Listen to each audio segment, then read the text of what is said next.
koutou. I'm Jill Day, the Labour Party President. Thank you for coming this morning. I'm delighted to be here alongside our leader, Chris Hipkins. I want to start by thanking all of our candidates who have put their names forward for our party list. It is an honourable thing to do, to put yourself forward to represent your community and the people of Aotearoa. We are really proud of the people on our list for 2026. Our 2026 list showcases both the incredible diversity across our community and also the immense depth of talent within Labour.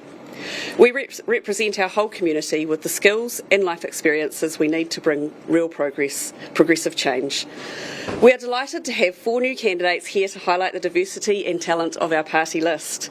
We have Sophie Hanford, Max Harris, Kingi Kiriona and Te Pōho Kātini. Our moderating team had a difficult time putting the list together. We have so many talented people in the Labour Party. You will see from our list that we have balanced for gender and broadly for ethnicity.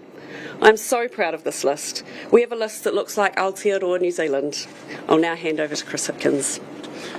Well, kia ora everybody, good morning. I want to echo Jill's words and say that I'm really proud of this Labour Party list. It is a list of incredibly talented people who represent Aotearoa. New Zealanders have had a pretty tough couple of years under this government, and we've seen in this year's candidate selection process a lot of Kiwis putting their hands up and say they want to bring an end to this government and they want to be part of building a better future for New Zealand. The group of people who we're putting forward today are ready and are rearing to go in the contest of this year's election.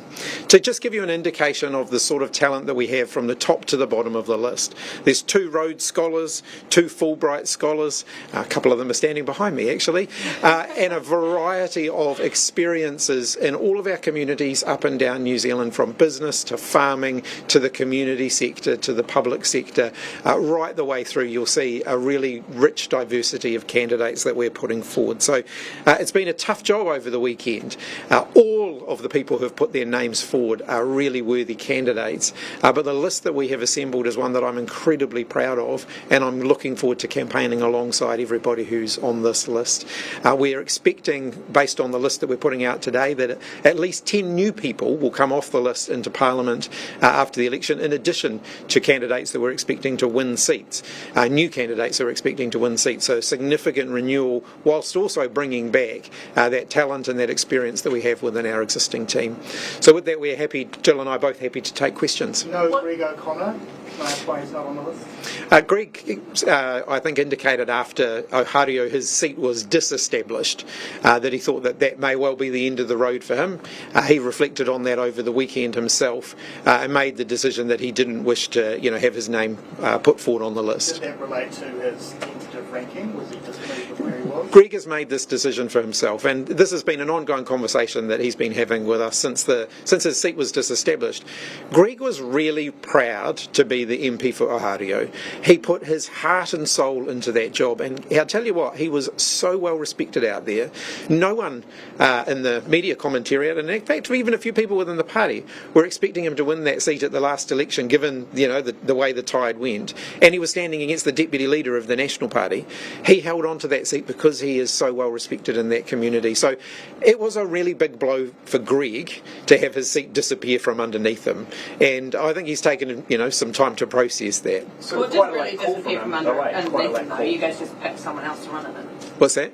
I mean, it picked up some of Wellington Central, but the seat didn't disappear. You guys just picked someone else. Oh, there was a candidate selection process for the new Wellington North electorate. Greg sent us a statement saying choosing the Labour list is a bit like choosing the Pope. Some would say choosing the Pope is a lot more transparent than selecting the Labour list. Is there an issue with transparency with the process? No, absolutely not. Look, it is. I think it's quite a witty comment from Greg. He's known for his humour, and it's one of the things that we'll certainly miss about him in our team. But it is, of course, a difficult process as you put the lists together at the very end. What did he do wrong? Greg didn't do anything wrong. His seat was disestablished, and ultimately he made the decision that he didn't want to have his name considered for the list. Didn't want to have his name considered for the list? Well, he didn't want his name. He didn't want his name included in the list. So when did he make that call? Oh, over the weekend. But I'm not going to get into every conversation with Greg. Those are private conversations. But Greg made the call for himself. As part of the list ranking process, he dropped out of it. So That's he right. didn't like where he was put. No, as part of this process, he indicated he did not wish to be on the list. Had he seen his number before he decided to drop out? I'm not going to get into any of those conversations. Greg's made the decision that he's not wanting to be included in the list. I've already answered that one. Greg's made that He was saying decision. earlier this year, right, that he was keen to go on the list. But as I said, Greg's taken a wee while to sort of process the fact that his seat was disestablished. Would you be able to explain to us what goes into assessing merit and stuff like that when it comes to ranking people on the list? What are you looking for? So there are many things. We're looking for, obviously, the skills that people bring, making sure that we have a diversity of skills, life experience, connections with communities, and also that we have the right number of women. We have a goal that we have to have more than 50% women, and so we're assessing that the whole way through the process.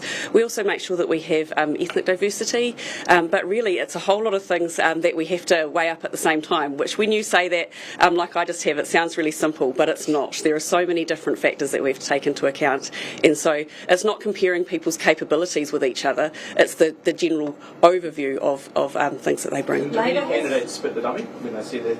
They're actually really good, and I guess that fits with the values of the Labour Party. We're here for something that's much greater than us as individuals, and they're actually incredibly, it's humbling seeing people react and be there for the team. Labour has traditionally been a party of the worker. You noted, Chris Hipkins, you had a number of scholars. That was something that you pointed out in your opening remarks. So sort of academic people and people with community connection. But can you point to people on this list who actually have genuine relationships and have actually worked with the common day worker? And also, can you speak to that from a rural agriculture perspective as well? Absolutely. So if you take Chris Flatt, one of our new candidates, highly ranked, he's currently the head of the Dairy Workers Union, one of the larger private sector unions in the country, works with, well, and their job is to advocate for and represent grassroots workers every day. I'll tell you what, if you listened to Ibrahim Omar's speech when he gave his maiden speech in Parliament, he talked about arriving in New Zealand as a refugee and cleaning the lecture theatre the night before he attended his first lecture as a university student. You can't get a better showcase than that of someone who has risen from nothing to being a member of Parliament. And there are plenty of other people on Labour's list and standing in seats across the country who represent those kind of stories. And what about the agriculture rural aspect of it? I mean, there's a lot of fight already amongst the coalition parties for that vote. Is Labour going to fight for that vote? So if you look at Peter MacDonald as our candidate in Southland, former representative of Federated Farmers, very environmentally conscious, very committed to Labour's cause. This is his first go-round standing for Labour. I've been so impressed by him. He believes that Labour can be a voice for farmers as well, and I agree with him. Did you hear the Federated Farmers President interview yesterday? I've caught the bit where he mentioned me, but I haven't seen the whole interview. That was the bit I was going to refer to, so that's quite handy. Were you pleased to hear him say that in the last 3 years that the relationship with Labour and Federated Farmers has improved significantly? Yes, because we've been working on that. I recognise the fact that there'll be many farmers who have a tribal loyalty to another political party, but I want to lead a government for all New Zealanders, and that means representing and working on behalf of those who don't vote for us as well as those who do. And so a good working relationship with those who don't necessarily vote our way is also really important. So, and I regard many in the farming community in that category. So we've worked hard on building a more constructive working relationship there. Do you want Deborah Russell to attend Parliament? Absolutely. Given she's running list only, why is she ranked number 27 when that could be a risky spot depending on how many seats you win? Oh, I'm absolutely confident Deborah Russell will be back in Parliament on those numbers. She's a very, very valuable member of our team. Why is she going list only? Ultimately, her seat was also disestablished at the election. Did you not want at the last boundary review, rather. What was that? Did you not want to hear any of the other seats that replaced you? Well, there's a candidate selection process through all of that. Deborah's a very valuable member of our team, and I'm sure that she will contribute really strongly as a list MP. Your highest ranked non-MP, Rakesh Naidu, is not here. I assume that's because he's a serving member of the list. Yeah. So look, I'll speak to that. I'm really excited to have Rakesh Naidu joining us. He's a real catch for the Labour Party. He has such a wealth of experience. He's a very senior sworn police officer.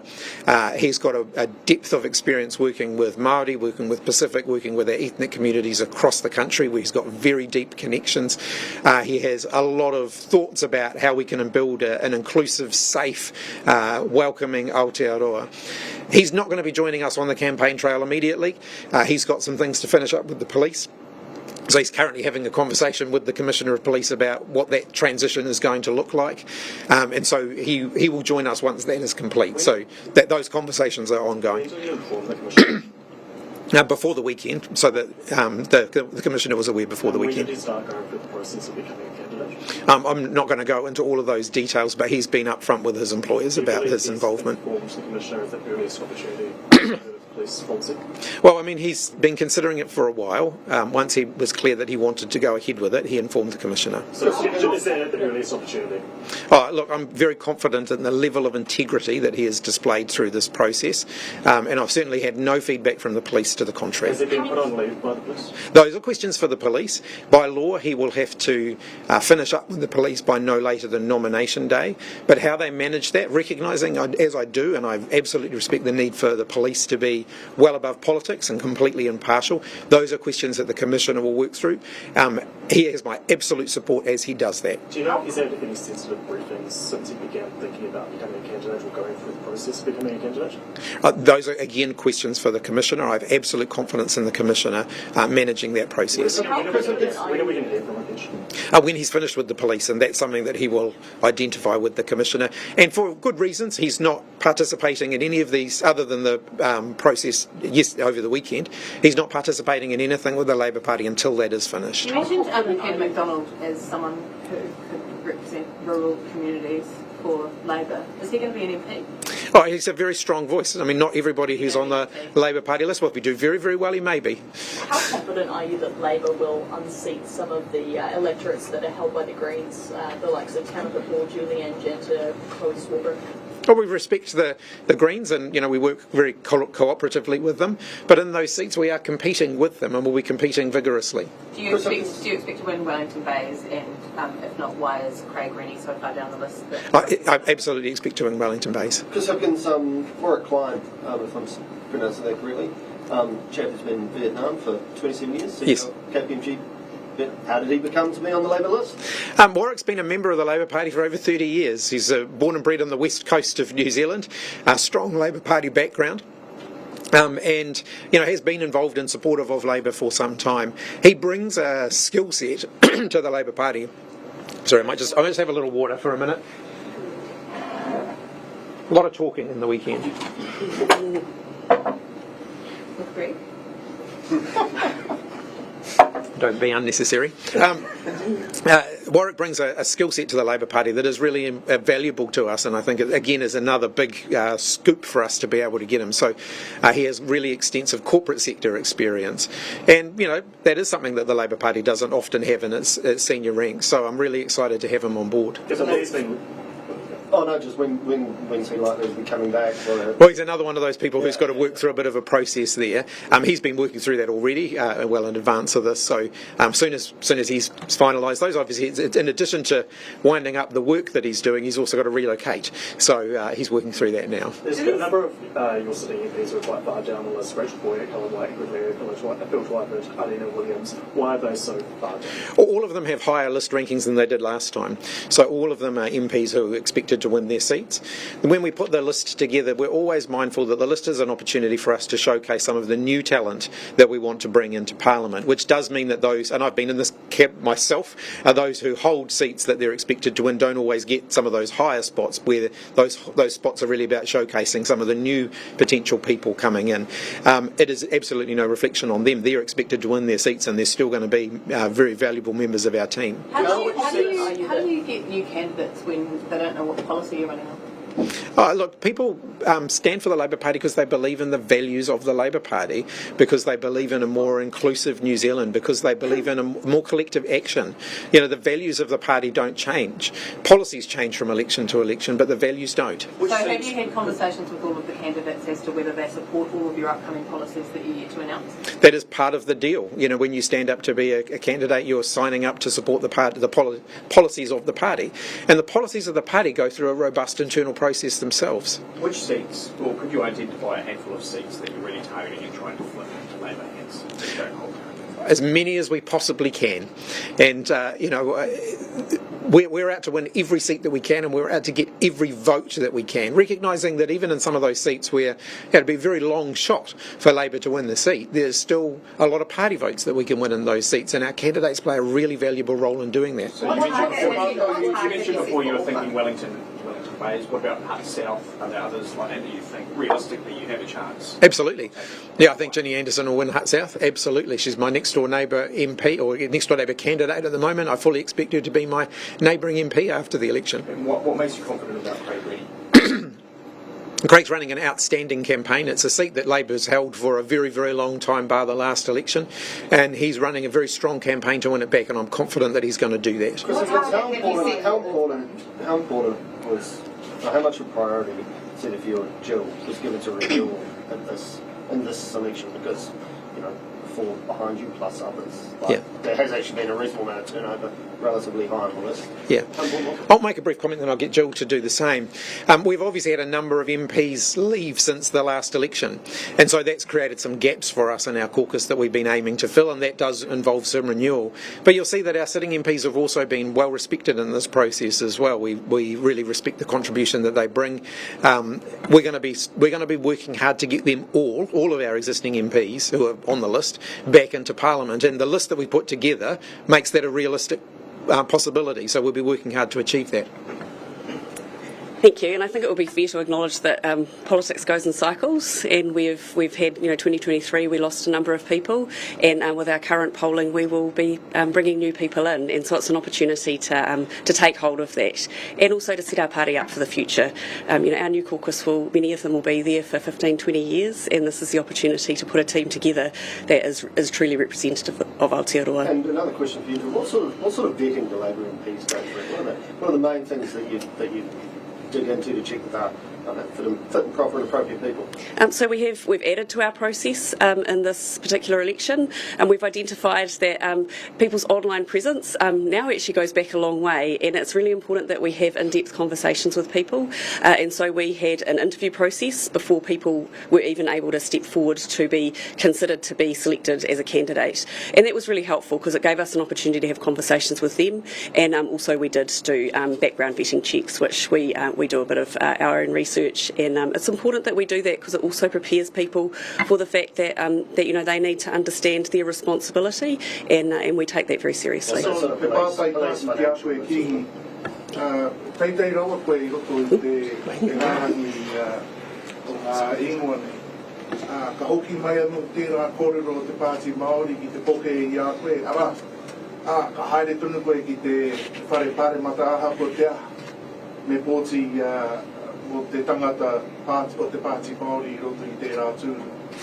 O tērā pēr engari kai konei au ki te whakataetai mo te tūru. Tuatahi ake me ki pēnei, nō ko te honore, nō māgo ko te pūoho, te honore, I te nui o te tautoko mai a ngā rangatira o te pāti, I pēnei ai tō māgo wai maria I runga I te rārangi. Kā mutu ki te ata te tiro tātou ki te rārangi, ka marama te kite e whakamānawa tia nui tia ana te Māori I runga I te rārangi. E toru ngā Māori kei te rārangi tahi ki te kau. Kei te rārangi, kei te wahanga arataki o te pāti. Nō reira he tohu nui tērā. Toko rima kei roto I te rua te kau. Ko māua, ana, hei hoa. A moena kei runga I te rārangi. Nō reira, kei konei e tū ana I runga I te ngākau whakaiti I tēnā momo whakaaro nui mai.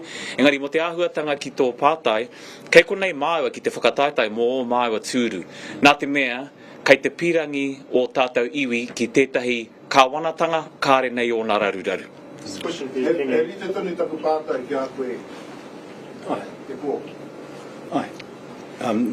Māua te kōrero e pāna ki te whiwhi tēnei tūranga kei runga I runga I te rārangi, me te kaha tautoko o rāwa o rātou ngā kaiwhakahaere o te pāti.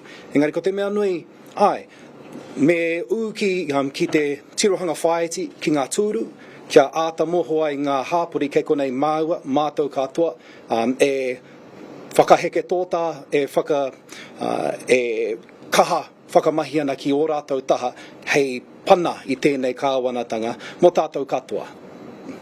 Penny, you did a social media video, I think, last week in the context of the budget, where you were speaking to businesses. One of the businesses you spoke to, you said, had suggested tax relief. What tax relief will Labor be offering businesses?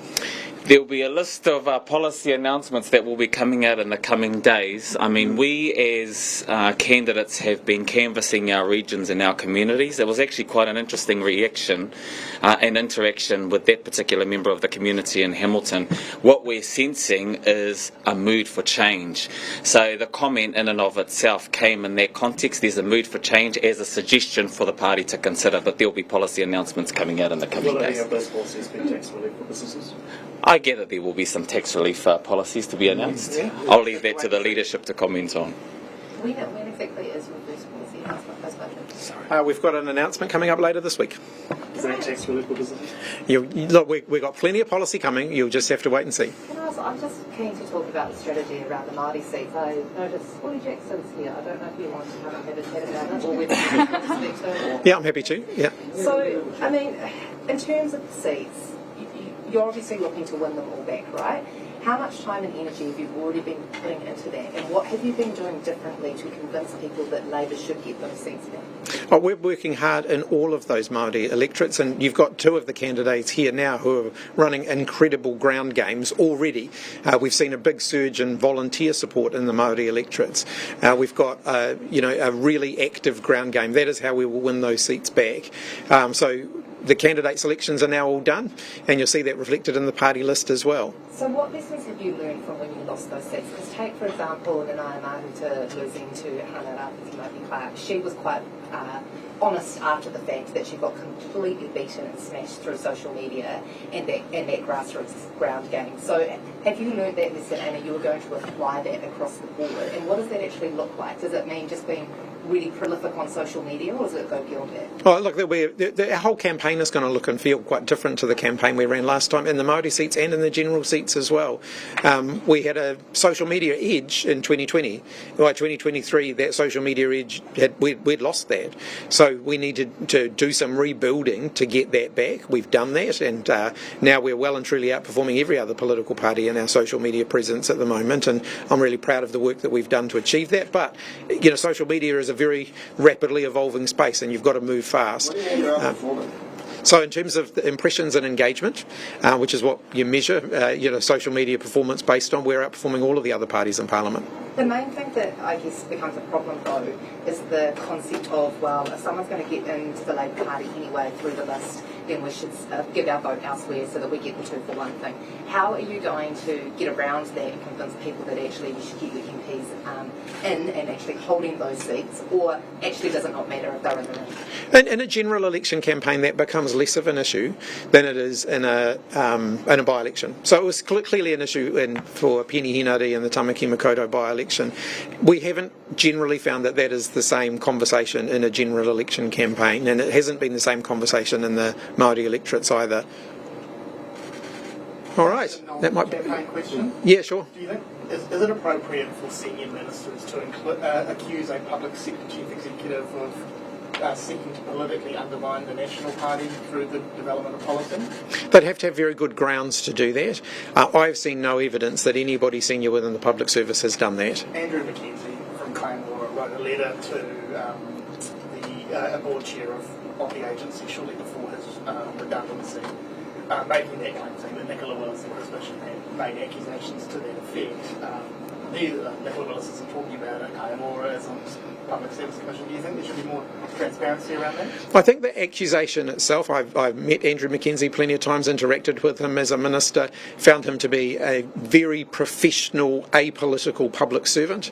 I think the accusation itself undermines the political neutrality of the public service. There's a two-way agreement here, which is that the public service should protect the political neutrality of the whole process, but that means ministers also need to respect that process, and attacking public servants in that way does undermine their ability to preserve a politically neutral public service who can serve any government.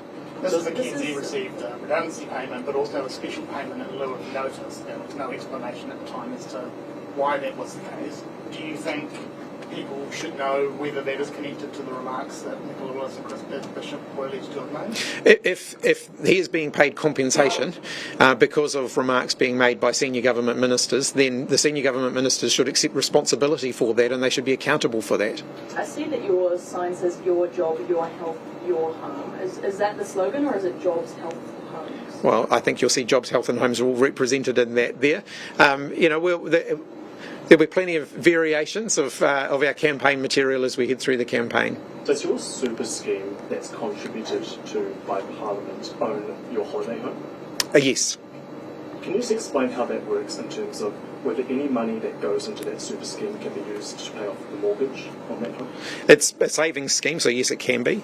And it's just the same as you contribute to a managed fund, for example. So do you think New Zealanders will be comfortable with that taxpayer money being used to pay off the mortgage on your holiday home? Well, ultimately it's my money, it's my retirement savings, and so I'm investing my retirement savings. But you do get a greater amount because you're a parliamentarian. Most Kiwis won't get that greater amount. I think it's $2.50 for every dollar that you put in. You think that's fine? People will be fine with that? I'm very grateful that we as members of Parliament do get what I think is a very generous retirement savings scheme, and I acknowledge it is more generous than most members of the public get, and I'm very grateful for that. Do you think that setup is consistent with the Labour Party view that savings should go into a productive economy? This is a holiday home that my family has owned for about 40 years, I feel very fortunate that I'm in a position where I can have a holiday home, and I don't begrudge any other New Zealanders who have that. I think that's a different argument to the fact that we have a sort of a default setting in New Zealand where people own lots of rental properties, and that's been a sort of a default and reliable form of investment for a lot of families, and they have gone into that market with all of the right intentions, but we do need to tilt the playing field away from that. Do you pay the maximum into that super scheme? I also contribute to KiwiSaver. Do you get the maximum, entitlement from the taxpayer? Between that and my KiwiSaver, yes. Do you think that those settings are fair? I'd like more of a focus on retirement savings for all New Zealanders, and I think that there's certainly more opportunity for us to do more in that space. So what, KiwiSaver should match parliamentarians? Look, you'll hear more from us on KiwiSaver in due course. As I've said, the current government have announced increases in KiwiSaver contribution rates, and I fully support that. But do you think employer contributions should be 250 to 1? In an ideal world, employer contribution rates would be higher. So, just very specifically, do you think employer contribution rate should be $2.50 to $1? I'm not making that commitment, but I would like to see higher retirement savings rates. So then why should parliamentarians get it if other New Zealanders don't? Members of Parliament, the salaries that members of Parliament get are high by the standards of everyday New Zealanders, and I absolutely acknowledge that. So sorry, why should you get it and every other New Zealander doesn't? Well, because it's part of the overall rates of pay that members of Parliament get, and that does include our superannuation. And I absolutely am the first to acknowledge that our members of Parliament's pay, including superannuation, is higher than for most of the New Zealand public. Is it fair?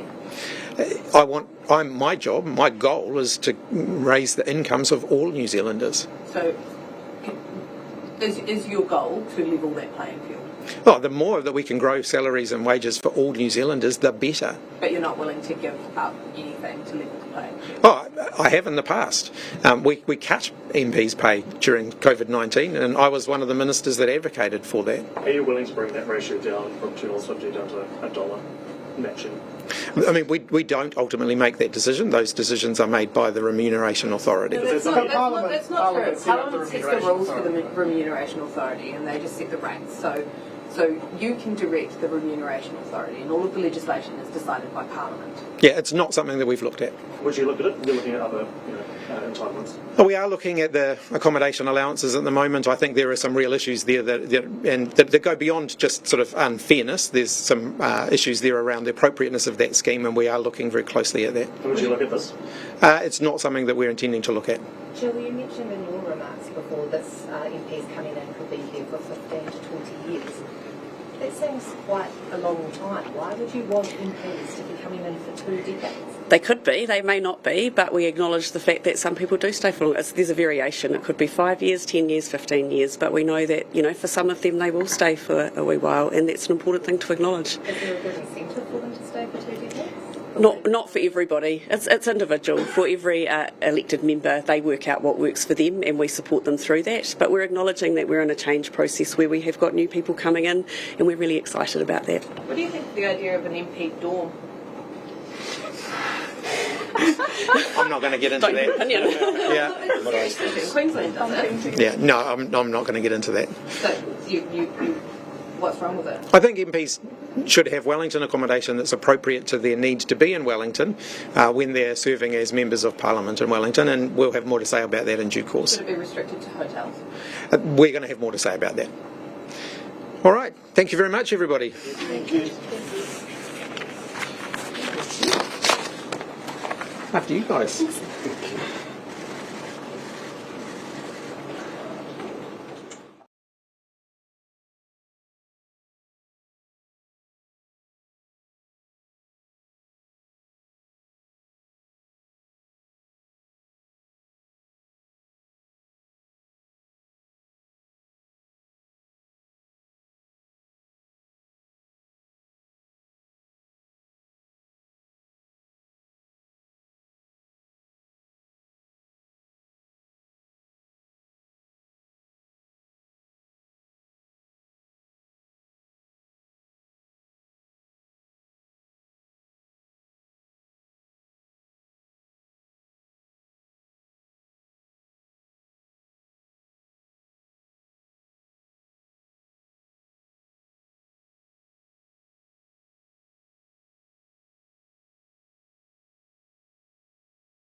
It's absolutely fantastic to be here today. Can I just say a big thank you to Rick and Shirley Ann Mannering for hosting us at your incredible place today and being so generous, spending time sharing what you've been up to.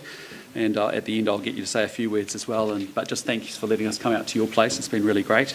We're heading into the biggest rural week of the year, which is, of course, Field Days. It's awesome to be here with our fantastic Ag and Trade Minister, Todd McClay, also our Associate Ag Minister, Mike Butterick, but also our great Conservation Minister in Tamapotaka, and also Louise Upston, who's here because she had a very special connection with Alan Livingston. I want to talk about that at the end of my remarks. But also great to have with us Matthew Paul and Emma Chatterton, our National Party candidates for Port Waikato and Papakura, respectively.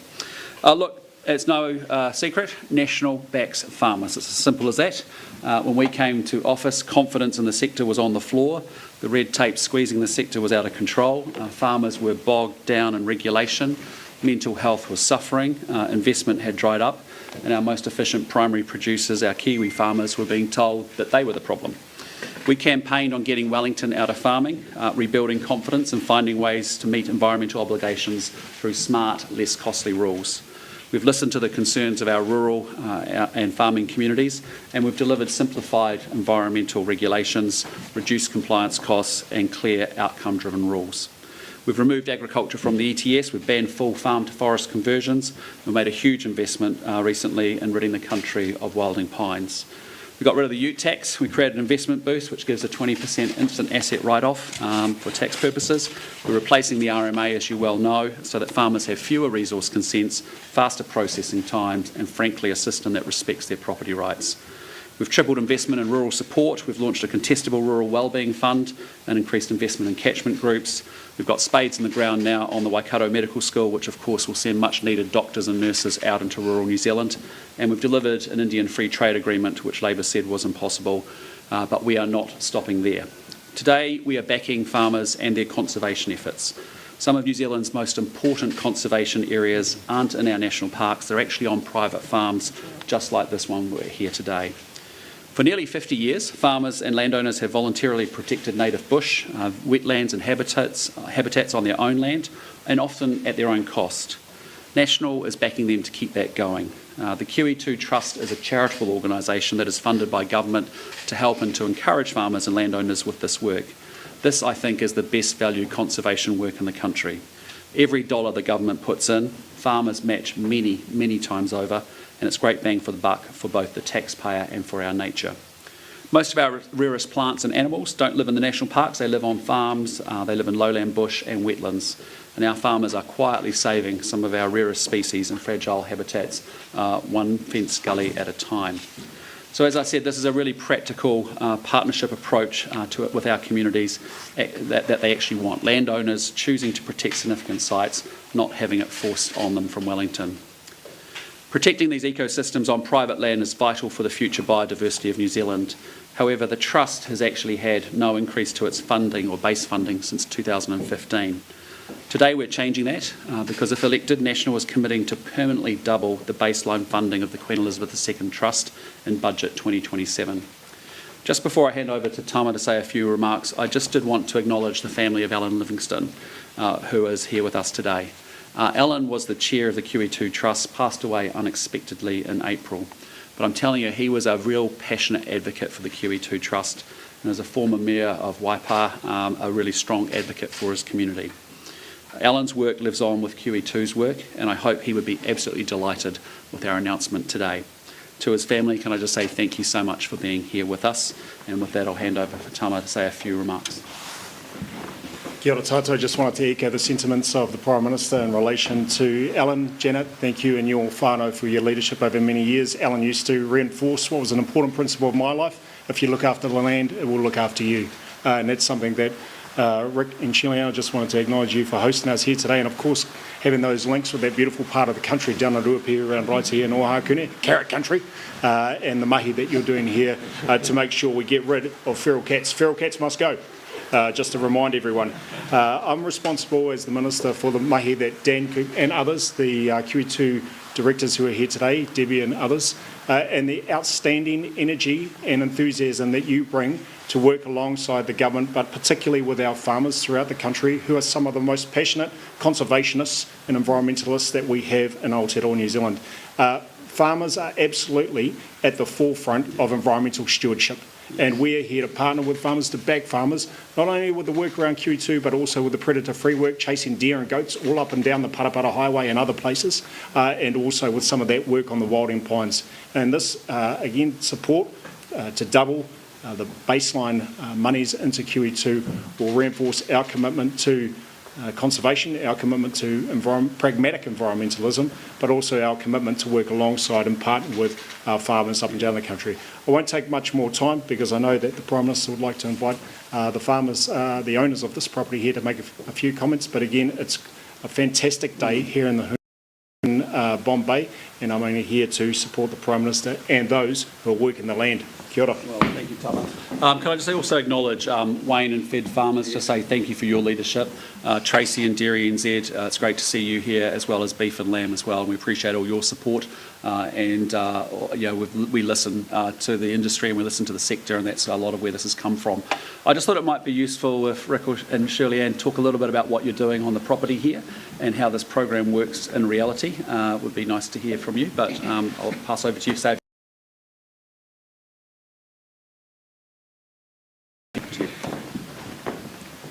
Good afternoon, everyone. Kia ora. Hey, welcome to my media scrum. It's a bit overwhelming.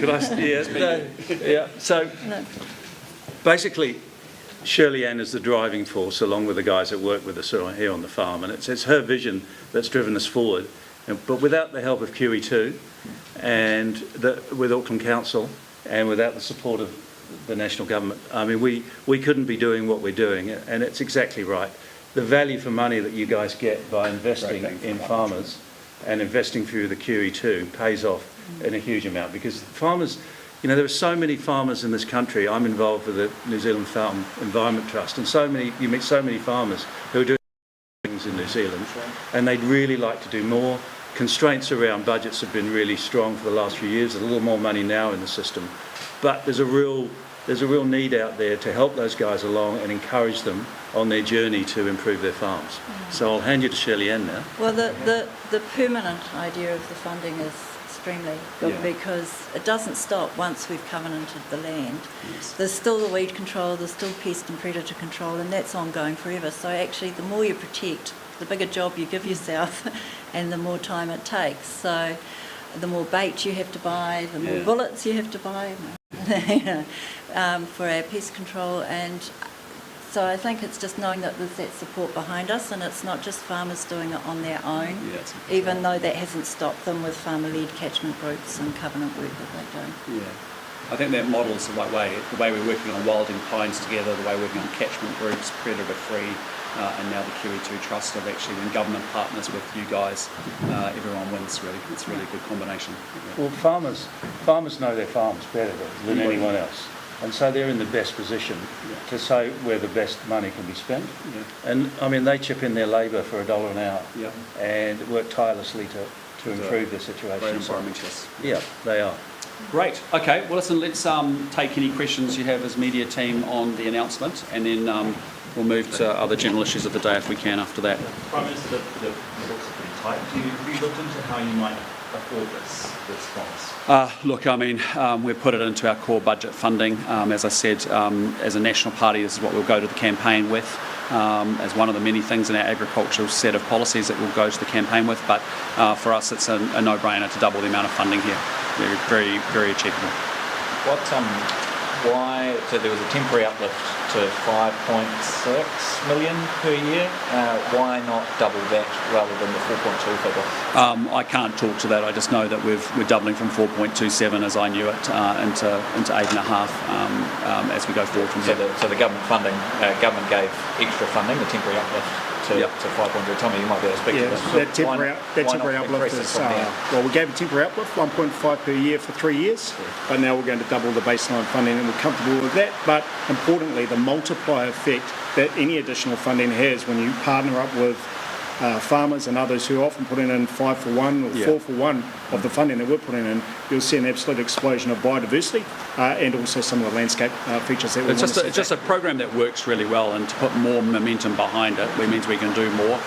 It's proven out over the last 50 years, and it's something that should have happened sooner, but we've got to get onto it. Certainly, if the temporary funding was deemed necessary for 3 more years, why not make it permanent and double from that level?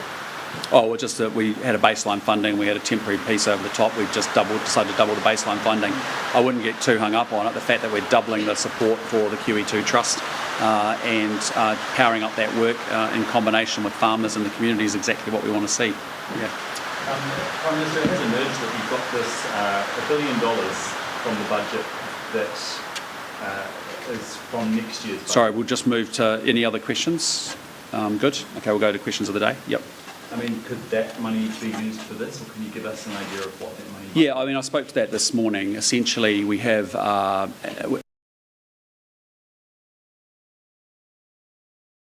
spend with respect to whether it's CapEx or OpEx. As a result, we were wise and smart to put a contingent aside for that, about $300 million a year for each of the years over the course of the budget. We are working our way through that policy decision as to whether that money will be required or not required. And you know, we'll do that very shortly. Clearly, we want to be very upfront and resolve that issue as quickly as possible, so that all parties will have clarity before we do the pre-fu, before we go into the election. So, but that's what it was. Essentially, an accounting provision about the treatment of CapEx versus OpEx with respect to transport, and we're working our way through that. Say transport. Could it be used to fund the cancellation of petrol tax increases potentially? No, this is a peculiar accounting treatment issue that came up just as the budget was being finalised. We thought it was prudent to put money aside. As I said, we'll work our way through whether the money's needed or not needed. We just needed time to discuss that. We'll make that fully transparent with everybody so they understand all of that. But in fairness, that policy work just needs to get bottomed out. And I know the Minister of Finance and her team are working on that pretty quickly. How aligned do you think New Zealand First and ACT would be on this policy?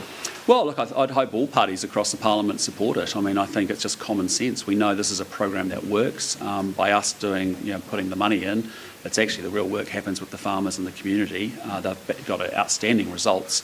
For every dollar we put in, we get massive benefits, a good return on that investment. So, I hope other parties will get in behind it too. Do you know, Minister Portugal, would you know, we have an idea of where ACT and New Zealand First would sit on this? I don't think we want to presuppose where other parties are. This is a National Party, election announcement, and we support that very strongly. If they want to get on board with it, that'd be great. What do you think sets obviously this will be one of your primary policies that you'll trumpet at field days in the next couple of days. What do you think sets National apart from its coalition partners in the agri space? Well, look, I think the agriculture sector knows they've had a national, they've had a government that's backed them, and a lot of the national policies we campaigned on in 2023 we've enacted, and we stand by that. There are other parties that haven't supported an Indian FTA. There are other parties that supported a planting of 1 billion trees to do farm and forest conversions, and we're a party that's been backing and listening to the agricultural community right from day one. When I became the leader, I went and met with the agriculture community within that first week, and I think we've listened really carefully, we've partnered really well, and we'll continue to make that case strongly.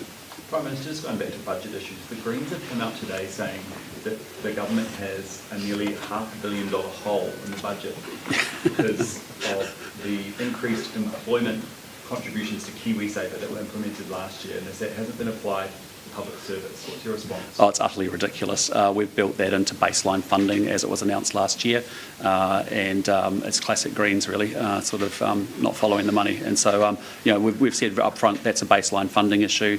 Obviously, there's more money gone into health and education as part of baseline funding over the course of this budget too. No, it's well covered for. Does that complicate it though that you're implementing these cuts in further years? Will that be difficult to meet? No, we're not. No, we're just we make savings. We do things more efficiently than maybe the Greens and Labor did. Classic case would be the cost of a classroom. It's halved under us. Means we can do twice as many classrooms for the same money that Labor had, just through better management. That's what you get with the National Party: good, strong, responsible economic management.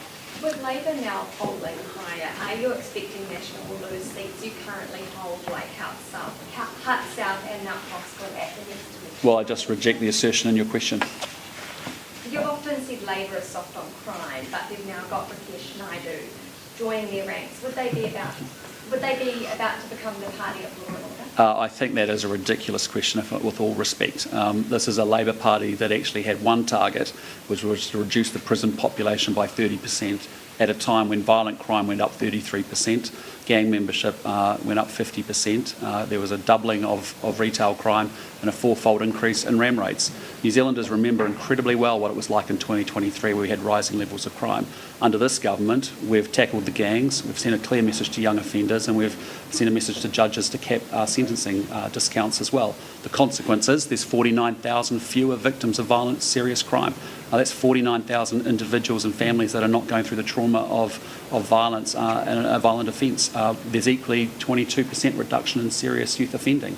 That's a really positive thing. So, when you've got a Labour Party that wants to have a 30% reduction in the prison population, you've got a Green Party saying they want to defund the police, and you've got a Te Pāti Māori that says they should abolish prisons, I think we know who the parties of law and order are. Following on from that, Mr Naidu, your Police Minister has come out and said that he's disappointed that Mr Naidu's intention to run for Labour wasn't disclosed earlier, and that he was included in sensitive briefings on government policy and public safety.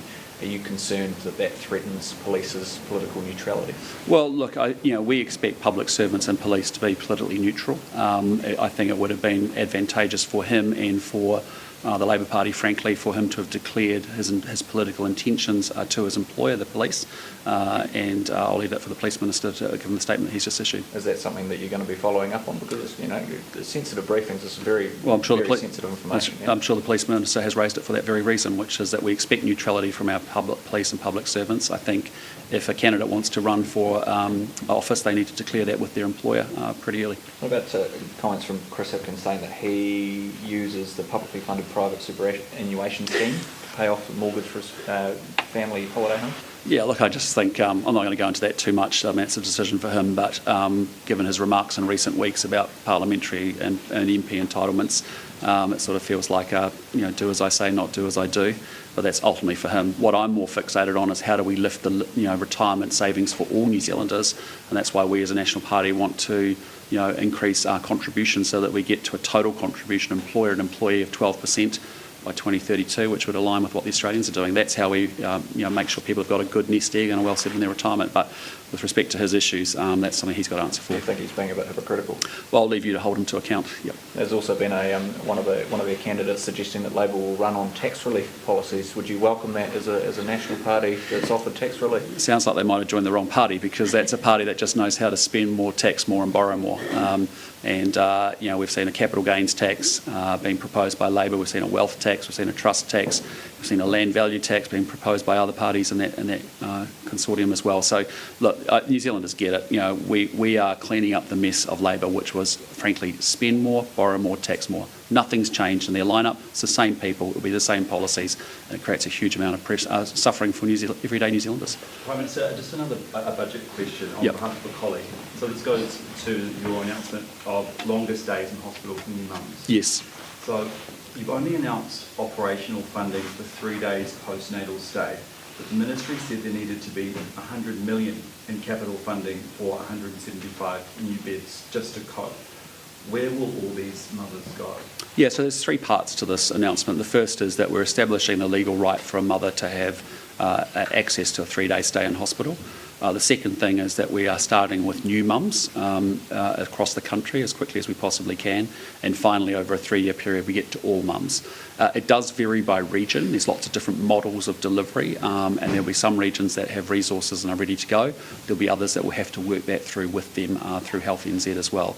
But the good news is that we, in terms of midwifery and the workforce there, it doesn't look like we have any challenges there. We think that's quite a doable to get the workforce in place.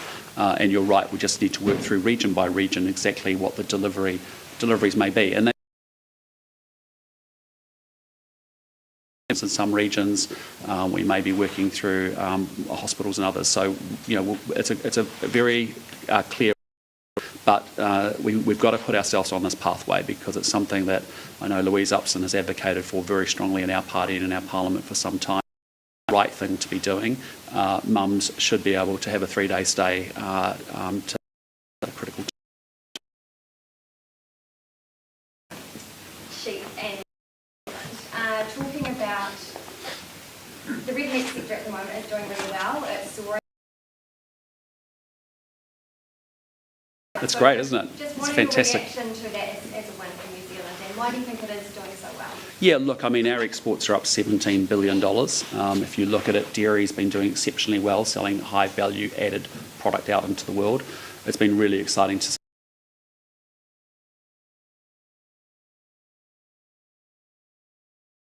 System, and that's a point of differentiation out there in the world.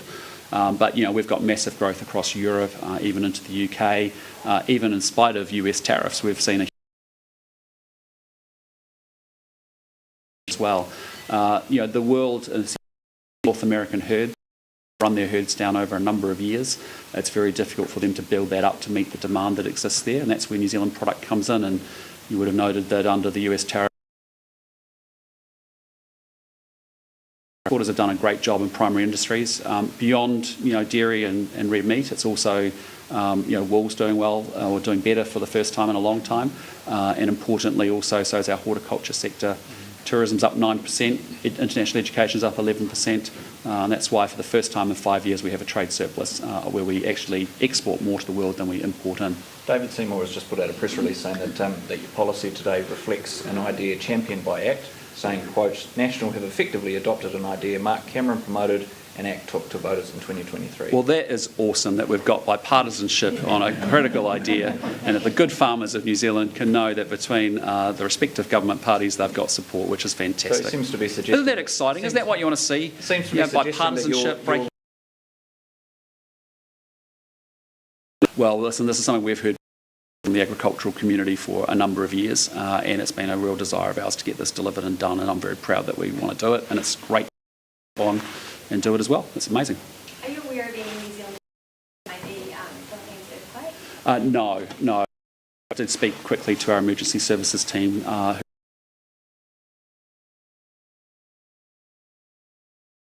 Obviously, we need to get a sense of the situation, and ultimately, if there's any requests for help, we would duly consider that as well. Have you also been briefed on the re-escalation of fighting Israel and Iran? I've seen the same reports. It's incredibly concerning. We want to see a de-escalation of conflict in that region. We don't want to see an escalation in the way that it looks like it's happening. We need to see the parties come together, negotiate a ceasefire, get to a resolution, and frankly, diplomacy is what needed, not more military action. So the good news is that, you know, we have been prepared with respect to our fuel supply. You would have seen our fuel numbers completed for the extra 9 days worth of diesel storage, and the ships are on their way here. Equally, we also have put aside $450 million in the budget as a contingency, given the unpredictability of this conflict, in case we need to support New Zealanders further. And the third thing is we've got a very good refined fuel response plan now, which has been built with industry. In the 1% chance that we need phase 4, we're clear about that situation. So, you know, that we can't control. What we can control is our response to it, as I've said from day one. But we've got to call on all the parties to actually get to a peace that's actually of benefit for everyone in the world. Okay, thank you, team. Have a good day, and thank you for coming out today. Appreciate it.